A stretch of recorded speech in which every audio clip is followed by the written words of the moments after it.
எனக்கு ஒரு ஹெல்ப் பண்ணுறீங்களா? சொல்லுங்க.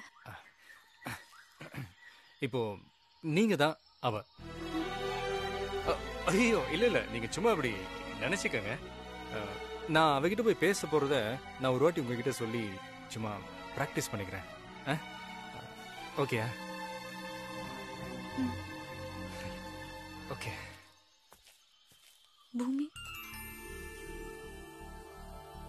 ஏ வந்துட்டியா?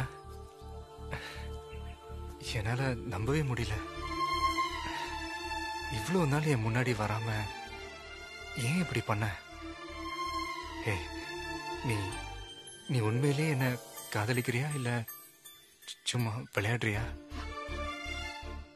அன்னைக்கு நீ ஃபோன்ல சொல்லும் போது அந்த சந்தோஷத்துல என்னால எதுவும் சொல்ல முடியல. ஆனா இப்ப நான் நேரடியாவே சொல்றேன். I do love you. I really love you. Oh, sorry. Sorry. இப்போ நான் பேசின மாதிரி பேசினா ஓகேல? எஸ், எனக்கு இப்போ தான் கான்ஃபிடென்ட்டாக இருக்கு. ஓகே.